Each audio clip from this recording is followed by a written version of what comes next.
aí tem outra história disso também. Vamos lá. Tem muitas mulheres que querem ser mães e não conseguem por problemas genéticos, enfim, vários problemas, né, gente? E muitas mulheres que sofrem com aborto espontâneo, eu tive amigas minhas, enfim, é muito triste, é algo devastador, tá? Eu nunca sofri isso, mas é algo que dói muito em mim. Eu sou uma pessoa muito sensível às coisas e muitas das vezes eu não preciso sofrer aquilo pra eu entender, sabe, o que a mulher já passou com aquilo. Então eu imagino que sofrer um aborto deve ser muito triste, ou abortar uma criança, né? Deve ser uma das coisas mais lamentáveis e mais dolorosas que uma mulher tenha que fazer. Ou quando é um aborto espontâneo, né? Uma das piores coisas que acontece, né, no corpo de uma mulher. E eu me solidarizo e fico muito triste com isso, com uma mulher que não consegue ser mãe, né?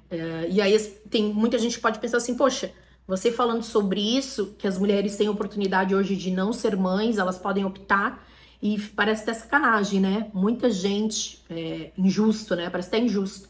Muitas mulheres hoje querendo ter filhos e não conseguem, né? Nem com... Muitas vezes eu conheço mulheres nem com a medicina, gente, não conseguem ter filhos, enfim. Gente, mas eu não tô aqui falando sobre isso, tá? Não é sobre isso, até porque é um negócio muito triste. Não é sobre isso. Eu tô falando aqui sobre a escolha que você tem de escolher, de optar, de colocar a gente aqui nessa terra sem condições, sem estrutura.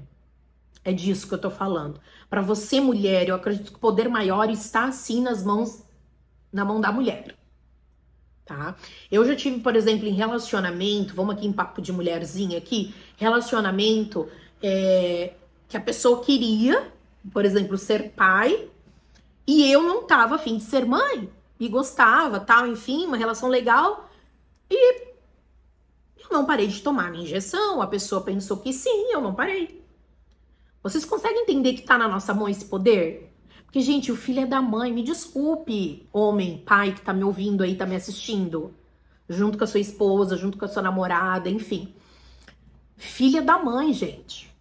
Não adianta, não adianta. Quem gera é a mãe. Fica 9 meses dentro da barriga da mãe. Quem amamenta é a mãe. Quem cuida é a mãe. Sabe?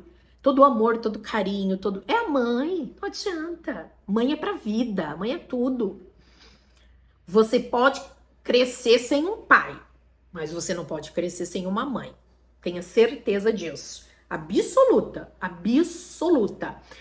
Eu fui ter contato com meu pai, a gente teve pouco contato quando eu era criança, e eu fui ter contato com ele depois dos 12 anos, né? E eu casei ano passado, a gente ficou uns 10 anos sem nos ver e tal. E eu convidei ele para o meu casamento. E ele foi com a esposa dele. E tudo certo, não tenho ódio dele, não tenho mágoa, liberei perdão para a vida dele, que ele seja abençoado. Mas quem me criou foi a minha mãe. Por isso que eu falo, pai é pai, tá lá. Deus abençoe a vida dele. Ele fez falta na minha vida? Fez, claro que fez, não vamos ser hipócritas. Mas não como a minha mãe faria, né? Principalmente pra gente, mulher, é muito forte isso, né? Pela questão de, virou mocinha, os namoradinhos, e a minha mãe era muito minha parceira, assim, sabe? Nessas fases de escola, de namoradinho, de coisinha, né? Então, por isso que eu falo, mãe é mãe, né, gente? Enfim. Então é isso. Cuide, gente, cuide. Pelo amor de Deus, não gere vida sem poder cuidar desta vida. Sem você puder ter estrutura financeira e estrutura psicológica, porque não é só dinheiro.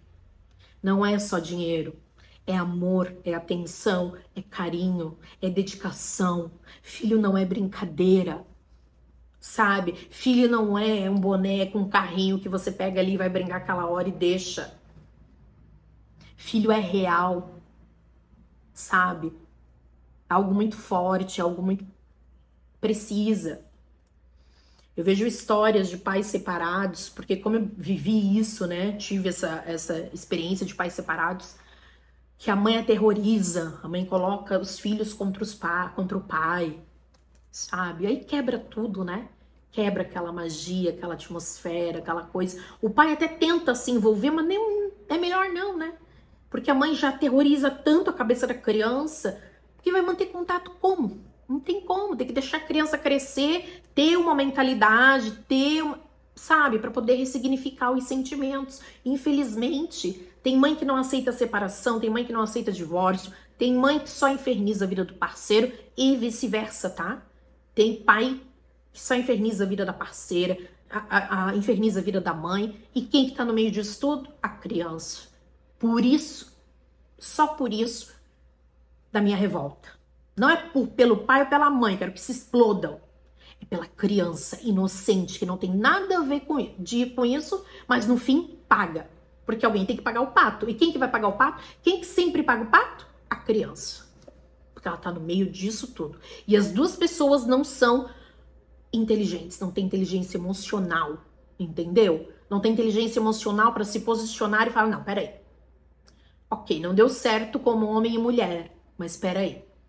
Vai dar certo como pai e mãe. E esse é o caminho. Eu vou pensar no meu filho, eu vou pensar na minha filha e vamos fazer as coisas em comum para, né, saúde, para educação dessas crianças que colocamos no mundo. Era o mínimo, né, gente? Mas os pai e mãe entram em guerra.